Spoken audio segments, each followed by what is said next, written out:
दिव्य ज्योति दर्शन करके उनका मन उनमें समाहित हो गया था। अब उसी समय नारद जी ने सुनते ही उनने आंख खोला और भगवान के प्रति निवेदन किया, नमो सनंताय सहस्र मूर्तये सहस्र पादक शिरोरुबाहवे सहस्र नामने पुरुषाय शाश्वते सहस्र कोटि युगधारिणे नमः। भज भज वासुदेव जप जप वासुदेव रट रट वासुदेव नाम रे।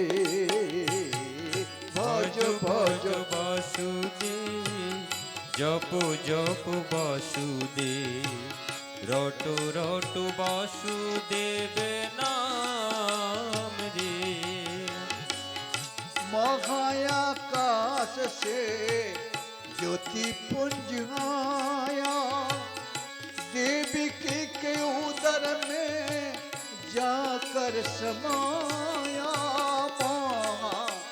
आकाश से ज्योति पुंज आया देवकी के उदर में जाकर समाया।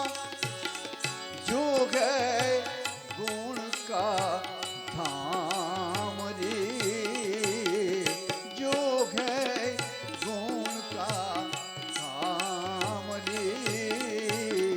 भज भज वासुदेव जप जप वासुदेव रट रट वासुदेव नाम रे।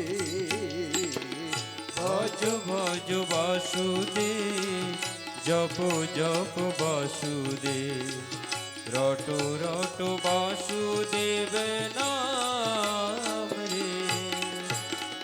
जन्म लिया था कंस का कारागार रातों रात आ गए जमुना जी के उस पार। जन्म लिया था कंस का कारागार रातों रात आ गए जमुना जी के उस पार। बनाने वाले काम तमाम रे बनाने वाले काम तमाम रे। भज भज वासुदेव जप जप वासुदेव रट रट वासुदेव नाम रे। नारद जी वही स्थान छोड़ के आसन से उठ खड़े हो गए, आगे बढ़े। आगे जाके उन्होंने जो आकाशवाणी से सुना था उसी प्रकार प्रतीक्षा करने के लगे कि मेरा प्रारब्ध का संस्कार पहले जन्म में आपने जो किया था उसी के अनुसार आपको प्राप्त हो रहा है। अतएव जो जन मोक्ष पाना चाहता है सभी परिस्थिति में अपने को समान रूप सहन करके धीरज धर के भगवान का भक्ति करो। तब नारद जी का आगे चल के शरीर छूट गया। शरीर छूटने के बाद कल्पांत में उन्होंने भगवान के पार्षद बने। भगवान के आशीर्वाद के अनुसार जन्म से ही मन में हरि भजन करने का ही लगन लगा। जहां भी जाते गए हरि का भजन करते रहते गए। हरि ओम श्री परमात्मने नमः। अब सूत जी कहते हैं कथा बोल रहे थे। अश्वत्थामा पांडवों का गुरुजी थे द्रोणाचार्य। द्रोणाचार्य के पुत्र थे। धरती का भार हटाने के लिए पांडवों का निमित्त बनाया द्वारकाधीश भगवान ने। और घमासान लड़ाई हो रहा था कुरुक्षेत्र मैदान में। 18 दिन लड़ाई लड़े थे। दुर्योधन के पक्ष में थे अश्वत्थामा। अश्वत्थामा ने अपने प्रभु जे दुर्योधन उनका हित चाहते हुए द्रौपदी का 5 पुत्र जो सोए हुए थे रात्रि में, उनका निधन किया अश्वत्थामा ने। जो शिशु हत्या करता है, जो दुष्टों को अग्नि से जलाने के लिए प्रयास करता है, जो दुष्टों को विष देता है और स्त्री का हत्या करता है, गौ हत्या करता है, ब्राह्मण हत्या करता है, ये 6 प्रकार के आतताई कहते हैं जो महापापी है। अब अश्वत्थामा महापापी है। शिशु हत्या करने के बाद द्रौपदी माता बड़ी दुखी हो गई। अर्जुन उनके पास आके द्रौपदी को समझा रहे थे, हे द्रौपदी, तुम्हारा पुत्र को जिसने हत्या किया है हमारे गुरु जी के पुत्र अश्वत्थामा, जब तक मैं उनको निधन करके उनका मूल मस्तक तुम्हारे पास नहीं लाता हूं, तब तक तुम्हारा आंख में जो आंसू प्रवाहित हैं पुत्र शोक से, वो मैं ही नहीं मुछूंगा। अतएव तुम धीरज रखना, मैं जा रहा हूं। उनके बंधु भी थे, सारथी भी थे, परमात्मा भी थे, भगवान द्वारकाधीश।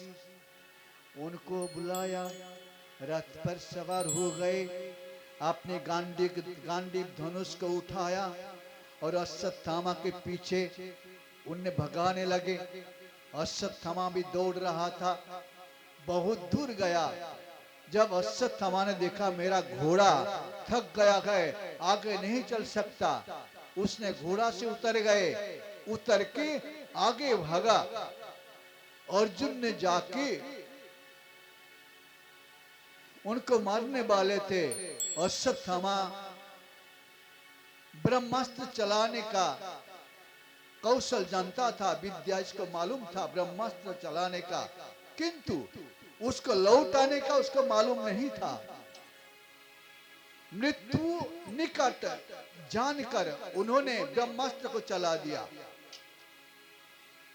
अर्जुन की ओर ब्रह्मास्त्र आ रहा था, उसका विकट तेज दिगंत व्यापी विस्तृत होके आ रहा था अर्जुन के तरफ, और धरती जल रहे थे, प्रजा त्रस्त हो रहे थे। अर्जुन देख रहे थे अपने गुरुजी के रूप में जो भगवान कृष्ण विराजमान है, उनसे निवेदन किया, मैं क्या करूं, मुझे मारने के लिए अश्वत्थामा का अस्त्र आ रहा है, ब्रह्मास्त्र।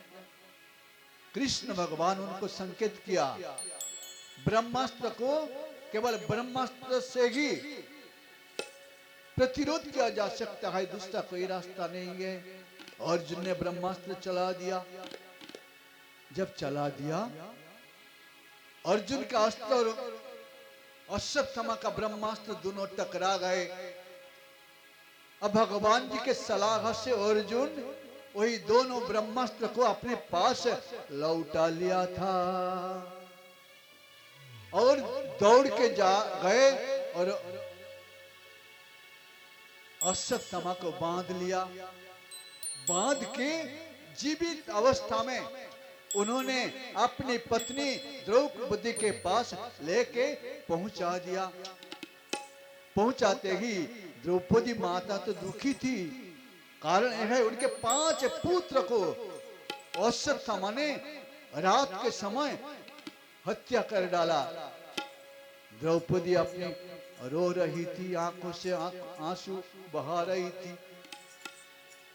अब अर्जुन उनके सामने पहुंचा के अपनी गुरु पुत्र अश्वत्थामा को कहते हैं, हे द्रौपदी, अब तुम्हारा जो इच्छा तुम करो। कैसी भारत के नारी, आप सुनिए। कहते हैं द्रौपदी, हे स्वामी, जिस प्रकार अपने पुत्र मृत्यु से मैं दुखी हूं, उसी प्रकार कृपी जो अश्वत्थामा के माता जी हैं, इनका निधन होने से वो भी दुखी हो जाएगी। अतः मैं ये नहीं चाहती हूं, हमारे सुविधा के लिए मैं एक दुष्ट नारी का दुख पहुंचाऊं, तुम इसको मत मारो। उनने उनको क्षमा कर दिया। तो कैसी द्रौपदी माता थी जिनकी सास यहीं पर आपके कुलड़ा में निवास करती थी। बोलिए गोपाल कृष्ण भगवान की जय। अब भगवान अश्वत्थामा सामने प्रस्तुत है। ब्राह्मण को निधन करना उचित नहीं है, किंतु निधन करना उचित इसलिए है, आतताई है। ब्राह्मण होते हुए भी मारना भी चाहिए, नहीं मारना भी चाहिए। धर्म संकट में पड़ गए, क्या किया जाए, क्या किया जाए। तो भगवान जी ने सलाह दिया, इसके मस्तक पर जो मकुट है, मणि अश्वत्थामा के सिर पे, उसको तुम काट डालो, मृत्यु के बराबर हो जाएंगे। अतएव इसको निधन मत करो, ब्राह्मण को छोड़ दो। छोड़ दिया। मुकुट जब मणि था अश्वत्थामा के मस्तक पर, उसको काट लिया। अभी भी वही अश्वत्थामा मां नर्मदा जी के किनारे शूलपानेश्वर झाड़ी में जब परिक्रमावासी विपत्ति में पड़ जाते हैं, उनका उद्धार करने के लिए राघव बताने का उद्देश्य से ही परोपकार, जो पाप किया था उसी पाप का फसल लेके जितने दिन संसार में वो रहेंगे, अश्वत्थामा भी अमर वर प्राप्त किया था, उनको प्राप्ति हुआ था। जितने दिन पाप पूर्ण शरीर लेके रहेंगे, तितने दिन उनका पाप का गंजना उनको सहन करना पड़ता है। अश्वत्थामा अभी भी है संसार में। अब अर्जुन वहां से पधार गए। हरि ओम हरि ओम। पुत्रों की मृत्यु से द्रौपदी और पांडव सभी शोकातुर हो रहे थे। अब उन्होंने अपने मरे हुए भाई बंधुओं की दाहादी अंत्येष्टि क्रिया की। ओम श्रीमद् भागवते महापुराणे पारमहंसं संगीतायां प्रथम स्कंदे द्रोणी निग्रहो नाम सप्तम अध्याय। हरि ओम श्री परमात्मने नमः। अब सूत जी बोल रहे थे। अब द्रौपदी माता, उनकी पुत्र बोधी है उत्तरा। अभिमन्यु उनके पुत्र थे। अभिमन्यु को सप्तरथी घीर के निधन कर डाला। उत्तरा के गर्भ में एक संतान निवास कर रहे गए।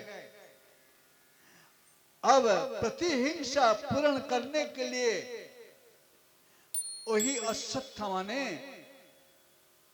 ब्रह्मास्त्र चलाया था। उत्तरा के गर्भ में जो संतान, उनको निधन करने के लिए जो पांडव कुल के एकमात्र दीपक जल रहा था मां की पेट में, ब्रह्मास्त्र चला दिया। ब्रह्मास्त्र उत्तरा के पेट में प्रवेश करते ही उत्तरा को पता चला।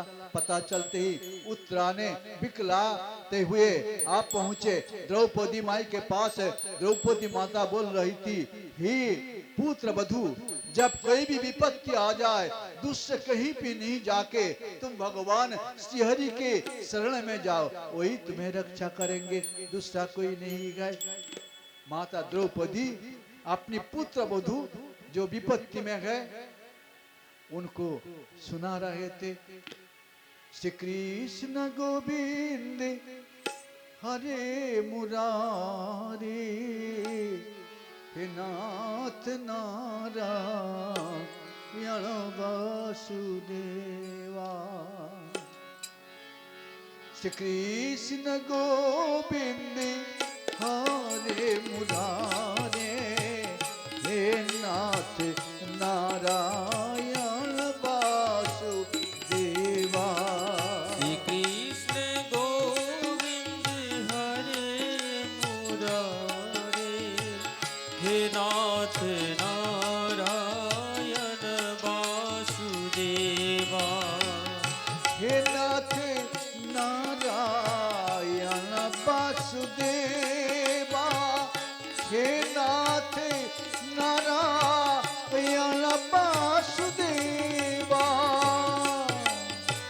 श्री कृष्ण गोविंद हरे मुरारे, हे नाथ नारायण वासुदेवा।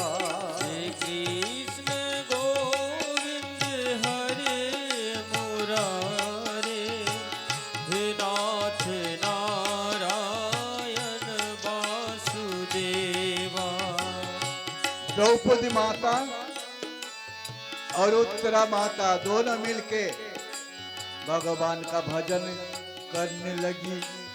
भगवान अंगुष्ठ मात्रम पुरुषम महानतम, भगवान सभी के हृदय में निवास करते हैं।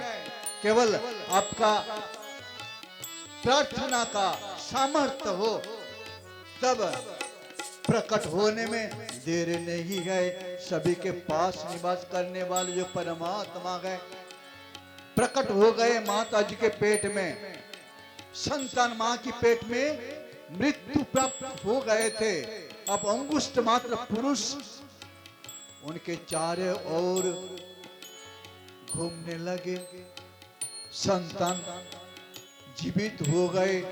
संतान देख रहे थे मेरे चार ओर मुझे बचाने के लिए परमात्मा विष्णु विराजमान है। उनने मां की पेट में उनको वंदन किया, हे प्रभु आपने मुझे बचा लिया है, मैं आपके पास आभारी हूं। अब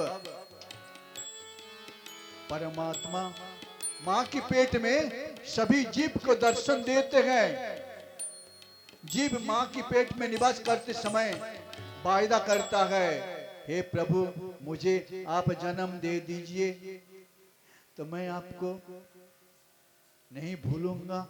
मैं शर्त करता हूं आंखों से तुम्हारा दर्शन करूंगा, वाणी से तुम्हारा वंदन करूंगा, कानों से तुम्हारा कीर्तन श्रवण करूंगा, हाथों से मैं तुम्हारा सेवा करूंगा और चरणों से जहां जहां आपका तीर्थ है, लीला भूमि है, साधु संत निवास करते हैं वहां पर जाऊंगा। मैं आपके पास वायदा करता हूं प्रभु आप मुझे आपकी बात बचा लीजिए, मैं आपके पास आभारी हूं और मन से आपका मनन करूंगा और बुद्धि से आप केवल सत्य है और संसार में कोई सत्य नहीं है। मैं झूठा ज्वाला में पड़ा हुआ हूं, अतएव मुझे रक्षा कीजिए, मैं वायदा करता हूं। और शरीर साधु संतों का चरण धूल से मैं इसको रमाऊंगा। वृंदावन जो जाते हैं रमन रेती ऐसी तीर्थ हैं जहां पर भगवान गौ चराने के लिए जाते थे और रमन रेती के धूल में लेट पेट लगाते थे। आज भी वही प्रथा वहां पर विराजमान है। इस प्रकार माता जी के पेट में जीव निवास करते समय बार बार वायदा करता है, लेकिन संसार में आके भूल जाता है और भुलावा स्मृति में लाने के लिए ही सत्संग किया जाता है। आदि गुरु शंकराचार्य जी कहते हैं चरपट पंजरिका स्तोत्रम नलिनी दलवत जलगत तरलम तद जीवन मतिशय चपलम क्षणमिह सज्जन संगतिरेका भवति हरार्णवतारण नौका। भज गोविन्दं भज गोविन्दं गोविन्दं भज मूढमते गोविन्दं भज मूढ़मते प्राप्ते सन्निहिते मरणे नहि नहि रक्षति दुःखिय करणे। अग्रवन्नी पृष्ठभानु तदपि न मुञ्चत आशातनु भज गोविन्दं भज गोविन्दं गोविन्दं भज मूढमते गोविन्दं भज मूढमते। जब जैसे कमल फूल का पंखुड़ी के ऊपर एक बिंदु जल हवा के चक्कर में टलमल हिलते रहते हैं, कब गिर जाए किसी को पता नहीं। इसी प्रकार ये जीवन कब निकल जाए प्राण वायु किसी को पता नहीं। अतः हे प्यारे, जब तक आपके पास सामर्थ्य है तब तक कर लीजिए भज गोविंदम भज गोविंदम गोविंदम भज मूढ़मते भज गोविन्दं भज गोविन्दं गोविन्दं भज मूढमते भज गोविंदम भज गोविंदम गोविंदम भज मूढ़मते।